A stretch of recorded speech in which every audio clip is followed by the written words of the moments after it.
ஓம் ஸ்ரீராம ராம ராமேதி ரமே ராமே மனோரமே சகசிரநாம தத்துல்யம் ஸ்ரீராமநாம வராணனே. உலகம் யாவையும் தாமுழா வாக்கலும் நிலைபெறுத்தலும் நீக்கலும் நீங்களா அழகிலா விளையாட்டுடையார் அவர் தலைவர் அன்னவர் சரண் நாங்களே. எத்திர எத்திர ரகுநாத கீர்த்தனம் தத்திர தத்திர கிருத்தமாஸ்தகாஞ்சலிம் வாஷ்பவாரி பரிபூர்ணலோச்சனம் மாருதிம் நமது ராட்சசாந்தகம். அஞ்சிலே ஒன்று பெற்றான் அஞ்சிலே ஒன்றை தாவி அஞ்சிலே ஒன்று ஆறாக ஆரியர்க்காக ஏகி அஞ்சிலே ஒன்று பெற்ற அணங்கை கண்டு அயலாரூரில் அஞ்சிலே ஒன்றை வைத்தான் அவன் எம்மை அழித்துக் காப்பான். இன்னைக்கு நம்ம கம்பராமாயணத்துல பாலகாண்டத்துல வேள்வி படலத்துல 38வது பாடல் பார்க்க போறோம். ஆதலால் அருவினை அறுக்கும் ஆரிய காதலால் கண்டவர் பிறவி காண்குறார் வேதநூல் முறைமையால் வேள்வி முற்றுவேற்கு ஈதலாதில்லை வேறு இருக்கர் பாலதே. இதான் பாட்டு. இப்ப பதம் பிரிச்சு பொருள் பார்க்கலாம். அருவினை அறுக்கும் ஆரிய, உயிர்களை பற்றி வருத்தும் அரிய வினைகளை அழித்து காக்கும் மேலோனே காதலால் கண்டவர், இந்த தூய்மையான இடத்தை காதல் கொண்டு காண்பவர்கள் பிறவி காண்குறார், பிறவி நோயை காண மாட்டார்கள். ஆதலால் வேதநூல் முறைமையால், ஆதலாலே வேதநூல்களில் கூறிய முறைப்படி வேள்வி முற்றுவேற்கு, வேள்வியை நடத்த நினைத்திருக்கும் எனக்கு இருக்கற் பாலது, வீற்றிருந்து செய்யத்தக்க இடம் ஈதலாது வேறில்லை, இவ்விடம் அல்லாது வேறில்லை. இப்ப நம்ம இந்த பாட்டுல இருக்கக்கூடிய நயங்களை பார்க்கலாம். அதாவது ஆதலால் அருவினை அறுக்குமாறிய அப்படின்னு வர்ற இடத்துல ஆதலால் அப்படிங்கிற சொல்ல ரெண்டு இடத்துலயும் கொண்டு கூட்டி பொருள் சொல்ல முடியும்.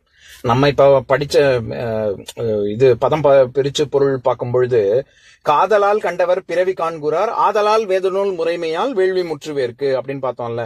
அதாவது இந்த இடத்தின் மீது காதல் கொண்டு பிறவி நோயை காண மாட்டார்கள் அப்படின்றத உணர்ந்தவங்க, அதனால வேதநூல் முறைப்படி வேள்வி நடத்த வேண்டும் அப்படின்னு ஒரு பொருள், அப்படியும் பொருள் சொல்லலாம். இல்லாட்டி ஈதலாது வேறில்லை ஆதலால் அருவினை அறுக்கும் அப்படின்னா இந்த இடம் தான் நம்ம இவ்வளவு நேரம் என்ன பார்த்தோம். விஸ்வாமித்திரர் வாமன அவதாரம் இங்கேருந்து தான் அவர் திருவிக்கிரமனாக 3 உலகங்களையும் அளக்க ஆரம்பிச்சாரு அப்படின்னு சொன்னார்ல.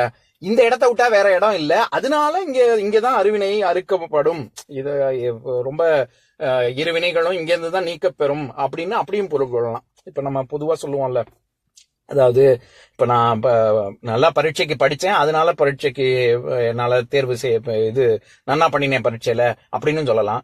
பரீட்சையில நல்லா பண்ணினேன் அதனால நல்லா படிக்கிறேன் அப்படின்னு சொல்லலாம். நம்ம பரீட்சைக்காக படிப்பா படிப்புக்காக பரீட்சையாங்கிறது மாதிரி அதனாலங்கிறது 2 இடத்துலயும் கூட்டி சொல்லலாம்ல. அந்த மாதிரிதான் இங்கேயும் 2 இடத்துலயும் சேர்த்து சொல்ல முடியும். அருவினை அறுக்கும் அப்படின்னு சொல்றாரு. நமக்கு நல்வினை தெரியும், தீவினை தெரியும், இருவினை தெரியும். அது என்ன அருவினை அப்படின்னா அரிது அப்படிங்கிற சொல்லுக்கு பொருள் தெரிஞ்சா நம்ம புரிஞ்சுக்க முடியும். நான் திருக்குறள் சீரீஸ்ல 4வது திருக்குறள் வரைக்கும் தான் சொல்லியிருக்கேன். மேற்கொண்டு சொல்லணும்னு எனக்கு ஆசை. பார்க்கலாம் எப்படி போகுதுன்னு. 7வது திருக்குறள், கடவுள் வாழ்த்துல 7வது திருக்குறள், தனக்கோமை இல்லாதான் தாழ் சேர்ந்தார்களால் மணக்கவலை மாற்றல் அரிது அப்படிங்கிறதுக்கு, அரிதுங்கிறதுக்கு பல விதமா பொருள் இருக்கு. கடினமானது, அருமையானது. ஹரித அப்படிங்கிற சமஸ்கிருத சொல் ஹரித அப்படின்னு வர்றதுனால பச்சை நிறத்தை குறிக்கும், அதனால பசுமையானது அப்படின்னு பொருள் இருக்கு. இதெல்லாம் தவிர அபூர்வமானது, அரிதிலும் அரிதானது அப்படின்னா அபூர்வமானது அப்படின்லாம் பொருள் இருக்கு. ஆனா பரிமேலழகர் என்ன சொல்லுவாரு, தனக்கு ஓமை இல்லாதான் தாழ் சேர்ந்தார்களால் மணக்கவலை மாற்றல் அரிதுன்னா, கடவுளுடைய திருவடியை தொழலன்னா உன்னுடைய மனசுல இருக்கக்கூடிய கவலைகளை போக்குவது ரொம்ப கஷ்டமானது அப்படின்னு சொல்லிடக்கூடாது. கஷ்டமானது என்ன, முயற்சி பண்ண முடியும்னு அர்த்தமாயிடும். இல்லாட்டி அபூர்வமானதுன்னு என்ன அர்த்தம், ரொம்ப rare but it is still பாசிபிள்னு அர்த்தமாயிடும், நடக்கும் அப்படின்னு அர்த்தமாயிடும். ஆனா அந்த இடத்துல அப்படிலாம் அர்த்தம் பண்ணக்கூடாது. இல்லாததுன்னு ஒரு பொருள் இருக்கு, அந்த பொருள்ல தான் இங்க வருது அப்படின்னு அதுக்கு மேற்கோளும் சொல்லியிருப்பாரு அவரு. அதாவது நாலடியார்ல 109வது செய்யுள், உரர்பால தீண்டா விடுதல் அரிது அப்படின்னு அங்க எப்படி வினைகள் எல்லாம் நீ வாட் யூ சோ யூ ரீப் அப்படின்னு சொல்லுவாங்கல்ல, என்ன விதைக்கிறையோ அதுதான் முளைக்கும் அப்படின்னு. அந்த மாதிரி நீ அதை தடுக்கவே முடியாது, அது இல்லாதது அப்படின்ற பொருள் தான். அந்த பொருள்ல தான் இங்கேயும் வருது. வினைகளை நீ நம்ம நல்வினையா இருந்தாலும் சரி தீவினையா இருந்தாலும் சரி அதற்கான பயன் வந்தே தீரும். அதெல்லாம் தடுக்கவே முடியாது அப்படிங்கறதுனாலதான் அருவினை அப்படின்னு சொல்றாரு. அப்பேற்பட்ட அருவினையும் அறுக்கக்கூடியது அப்படின்னு பொருள். அடுத்தது காதலால் கண்டவர் பிறவி காண்குறார். இந்த இடத்துல காதல் அப்படிங்கிற சொல்லுக்கு நிறைய பொருள் இருக்கு, அதையும் பார்க்கலாம். எல்லாருக்கும் தெரிஞ்சது அன்பு அப்படிங்கிற பொருள். அதை தவிர காமம், வேட்கை, ஆவல், அப்புறம் ஈர்ப்பு, இந்த மாதிரி. அதை தவிர இது மகன்னு ஒரு பொருள் இருக்கு. நம்ம அடுத்து கம்பராமாயணத்துல பார்க்க போறோம். ராவணன் காதல் அப்படின்னு ராவணனுடைய மகனை பத்தி வரும். அப்படியும் பொருள் இருக்கு. இதெல்லாம் தவிர காதுதல் அப்படின்னா நம்ம சமஸ்கிருதத்துல கதம், ஹிந்திலயும் அதுதான் கதம் கதம் அப்படின்னு சொல்றோம்ல. கதம் அப்படின்னா காதுதல் அப்படின்னா கொல்லுதல்னு அர்த்தம்.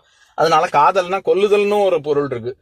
இது வந்து ஒரு சொல் முரண் தான். நம்ம பார்த்திருக்கோம்ல, படுதல் அப்படிங்கிற சொல் வந்து எப்படி தோன்றுதலும் படுதல் தான், அழித்தலும் படுதல் தான். அந்த மாதிரி காதல்ங்கிறது இப்படி 2 விதமா பொருள் இருக்கு.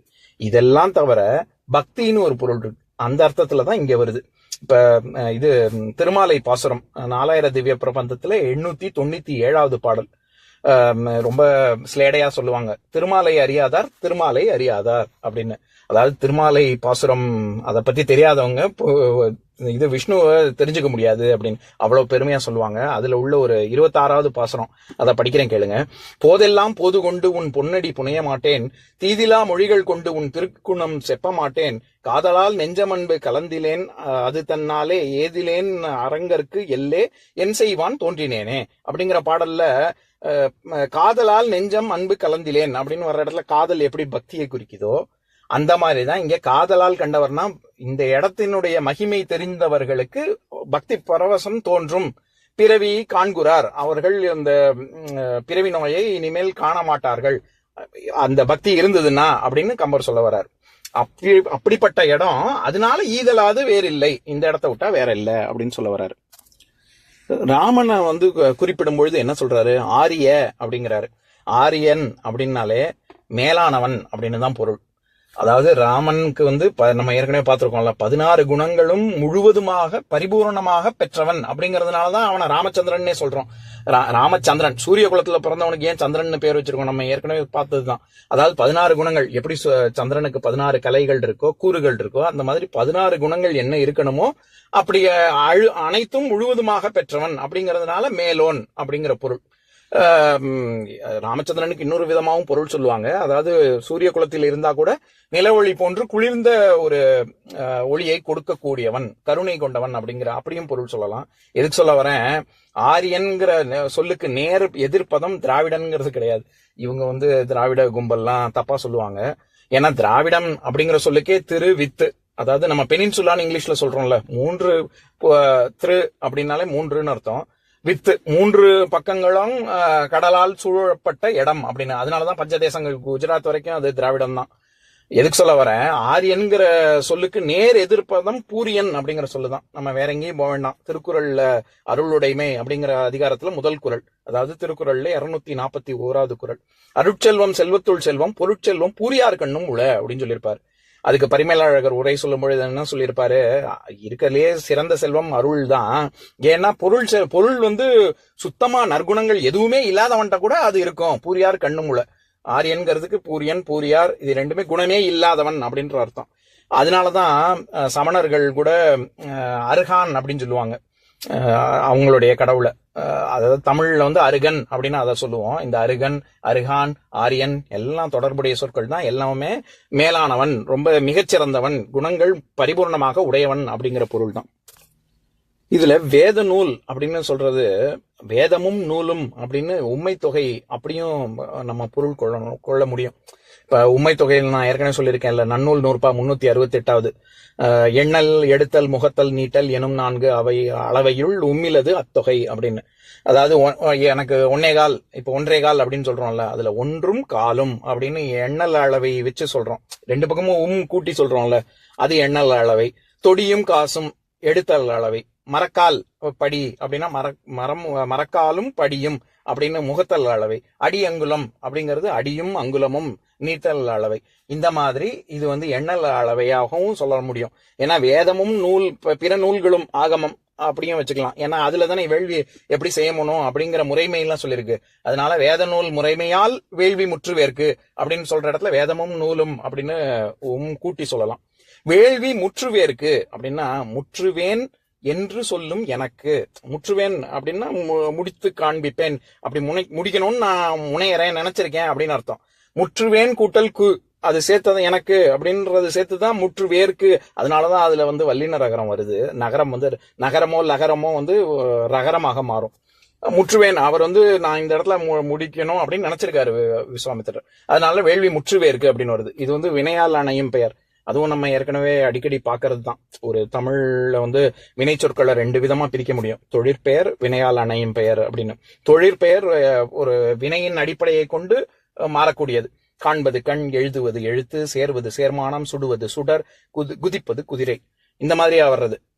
இது விடுவது வீடு, படுவது பாடு, சுடுவது சூடு, கெடுவது கேடு, ஆடுவது ஆட்டம், வாடுவது வாட்டம், நாடுவது நாட்டம், ஓடுவது ஓட்டம், இந்த மாதிரி நாடு, வாடு, கண், சேர், இது இந்த வினைகள்ல இருந்து சொற்கள் உருவாகுது இல்ல, அது தொழிற்பெயர். இதை தவிர்த்து வினையால் அணையும் பெயர்னா வந்தவனை யாராவது பாத்தீங்களா அப்படின்னு சொல்ற இடத்துல வருதல் அப்படிங்கிறது வினைச்சொல். வந்தவன் அப்படின்னு, ஆனா அந்த இடத்துல ஒரு வினை சொல்ல வச்சு எதை நம்ம குறிக்கிறோம்? யாரோ ஒருத்தன் வந்தான், வந்தவனை யாராவது பாத்தீங்களான்னா அந்த இடத்துல ஒரு ஆளதானே குறிக்குது, அது ஒரு பெயர் சொல். இந்த மாதிரி வர்றதுதான் வினையால் அணையும் பெயர். அந்த மாதிரி இங்க முற்றுவேன் என்று நினைக்கும் எனக்கு அப்படின்னு அவர் விஸ்வாமித்திரர் தானே சொல்றாரு, அதனால இது வினையால் அணையும் பெயர். அதே மாதிரி இருக்கற் பாலதே அப்படின்னு வர்ற இடத்துல பால் அப்படிங்கிறது தன்மையை குறிக்கும். நான் எப்பவும் சொல்ற உதாரணம் தான், திருக்குறள்ல வான் சிறப்புங்கிற அதிகாரத்துல முதல் குறள், அதாவது திருக்குறள்ல 11வது குறள், மான் என்று உலகம் வழங்கி வருதலால் தான் அமிழ்தம் என்றுணரற் பாற்று. பால் கூட்டல் அது பாலது, அது கவிதை நடையில சொல்லும் பொழுது பாலதுங்கிறது பாற்று அப்படின்னு ஆயிருக்கு. அதுல எப்படி மழை நீர் எல்லா உயிர்களையும் காக்கக்கூடியது, அதனால அது அமிர்தம் போன்ற தன்மை உடையது அப்படின்னு எப்படி தன்மைன்னு வருதோ, அந்த மாதிரி இந்த இடத்தின் தன்மை, இதை விட்டா வேற இடம் இல்லை, இதுதான் இருக்கிறதுலயே மிகச்சிறந்த இடம் அப்படின்னு இருக்கற் பாலதே. அதுல ஏகாரம் அசைச்சொல், அதுவும் இதுதான் இருக்கு, இதுதான் ஒரே இடம், இதை விட்டா வேற இடம் இல்ல. ஏன்னா வாமனமூர்த்தி தோன்றிய இது அவருடைய பாதம் பட்ட இடம் அப்படிங்கறதுனால இது இருக்கிறதுலயே மிகச்சிறந்த இடம் அப்படின்னு சிறப்பையும் சேர்த்து சொல்லுது. இது நான் முன்னாடியே சொல்லியிருக்கணும். அதாவது வேள்வி படலம் அப்படின்னு, இங்க வேள்விங்கிறது வேள்வி முற்றுவேற்கு, நான் வேள்வியை நடத்த நினைத்திருக்கிறேன், முடிப்பேன் அப்படின்னு சொல்றாருல. வேள்விங்கிறது யாகம் தான். அதை நான் வேள்வி படலம் அப்படின்னு சொல்லும் பொழுது வேள்விங்கிற வார்த்தையை பத்தி சொல்லியிருக்கணும். நான் சொன்னேன்னு எனக்கு ஞாபகம் இல்லை. அதாவது யாகம் அப்படின்னு சமஸ்கிருதத்துல சொல்றது எதை குறிக்குது அப்படின்னா, யாகம்ங்கிறது கொடுப்பது, கொடைய குறிக்குது. அதனாலதான் முழுவதுமாக அர்ப்பணிப்பதை தியாகம்னு சொல்றாங்க. யாகம் அதுக்கு முன்னாடி அடை சேர்த்து தியாகம் அப்படின்னு ஆகுது. அதே மாதிரிதான் தமிழ்லயும் வேள் அப்படிங்கிற சொல் தான் வேள்வி அப்படின்னு ஆகுது. வேள் அப்படிங்கிறதுக்கு இது கல்யாணம்னு ஒரு பொருள். ஏன்னா அதுவும் கொடை தானே, கன்னிகாதானம் தானே செய்து கொடுக்கிறார்கள். அதனால கல்யாணத்தை குறிக்கும், விருப்பத்தை குறிக்கும். மன்மதன் முருக கடவுளை குறிக்கும். ஏன்னா கொடை யாரு கொடுக்கக்கூடியவன்? வள்ளல். நான் ஏற்கனவே சொல்லியிருக்கேன், வள்ளியை மணந்த வள்ளல் அப்படின்னு முருகப்பெருமான சொல்றோம்ல. இது கொடையில் சிறந்தவர்கள் ஆணா இருந்தா வள்ளல், பெண்ணா இருந்தா வள்ளி. அதனால முருக கடவுள் அருளின் மொத்த உருவம் அப்படிங்கறதுனால முருகவேள் அப்படின்னு சொல்றாங்க. இதை தவிர அரசன் அப்படின்னு பொருள் இருக்கு. சிற்றரசர்கள், இந்த சாளுக்கியர்கள், தமிழ்ல சொன்னோம்னா சளுக்கர்கள், சளுக்க வேந்தனையும் வேள்னு சொல்லுவாங்க. குறுநில மன்னர்கள், சிற்றரசர்கள், அவர்களையும் வேள்னு சொல்லுவாங்க. அதனாலதான் கொங்கு வேளாளர் அந்த சமூகம்லாம், அந்த மாதிரி நிறைய வேளாளர் சமூகம்லாம் இருக்குல்ல, அது எல்லாமே ஒரு காலத்துல அவங்க அரச பரம்பரையில் இருந்தவர்கள் அப்படிங்கறதுனால அந்த பேர் எதுக்கு இதெல்லாம் சொல்ல வரேன், அந்த மாதிரி கொடையில் சிறந்தவர்கள் வேள். கொடை கொடுப்பது அப்படி, அது எப்படி யாகம் தியாகம்னு வருதோ அந்த மாதிரி சமஸ்கிருதத்துல, அந்த மாதிரி தமிழ்ல வேள் கொடுப்பதுக்கு வேள்வி யாகம். ஏன் அதை அப்படி சொல்றாங்கன்னா, அக்னியின் மூலமாக கொடுப்பது அப்படின்னு அர்த்தம். எப்பவுமே அக்னி சாட்சியாக நான் செய்யறேன் அப்படின்னு தானே நம்ம இது 3 தடவை சுத்தி வர்றதும் சரி, கல்யாணத்துல அக்னி சாட்சியாக செஞ்சாதான் அதுக்கு மதிப்பு, அதுக்கு அந்த கொடை போய் சென்றடையும். ஏன்னா அக்னி தான் இந்த மீடியம் மாதிரி, நம்ம எங்க யாருக்கு சென்றடைய செய்யணும்னு நம்ம நினைக்கிறோமோ அப்படி அவர்களிடம் சென்று சேர்ப்பது அக்னி பகவான் தான். அதனாலதான் எதுக்கு சொல்ல வரேன், அதனாலதான் அதை வேள்வின்னே சொல்றோம். அதனால வேள்வியே இது யாகம் ரெண்டும் ஒண்ணுதான். இப்ப நான் பாட்டை இன்னொரு தடவை படிக்கிறேன், கேளுங்க. ஆதலால் அருவினை அறுக்கும் ஆரிய காதலால் கண்டவர் பிறவி காண்குறார், வேதநூல் முறைமையால் வேள்வி முற்றுவேற்கு ஈதலாது இல்லை வேறு இருக்கற் பாலதே. இன்னொரு நாள் இன்னொரு பாட்டு பார்க்கலாம். ஓம் சாந்தாகாரம் புஜகசயனம் பத்மநாபம் சுரேஷம் விஸ்வாதாரம் ககனசத்ருசம் மேகவர்ணம் சுபாங்கம் லக்ஷ்மீகாந்தம் கமலநயனம் யோகி ஹிருத்யானகம்யம் வந்தே விஷ்ணும் பவபயஹரம் சர்வலோகைகநாதம். உம்பரோடு இம்பர்காரும் உலகம் ஓர் ஏழும் ஏழும் எம்பெருமான் என்று ஏத்தி இறைஞ்சி நின்று ஏவல் செய்ய தம்பியரோடும் தானும் தருமமும் தரணி காத்தான் அம்பரத்து அனந்தர் நீங்கி அயோத்தியில் வந்த வள்ளல். ஓம் பூர்ணமத பூர்ணமிதம் பூர்ணாத் பூர்ணமுதஸ்யதே பூர்ணஸ்ய பூர்ணமாதாய பூர்ணமேவாவசிஷ்யதே. ॐ शान्तिः शान्तिः शान्तिः। ॐ सर्वेषां स्वस्तिर्भवतु, सर्वेषां शान्तिर्भवतु, सर्वेषां पूर्णं भवतु, सर्वेषां मङ्गलं भवतु। ॐ शान्तिः शान्तिः शान्तिः।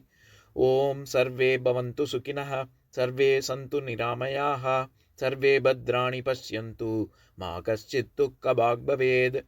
ॐ शान्तिः शान्तिः शान्तिः।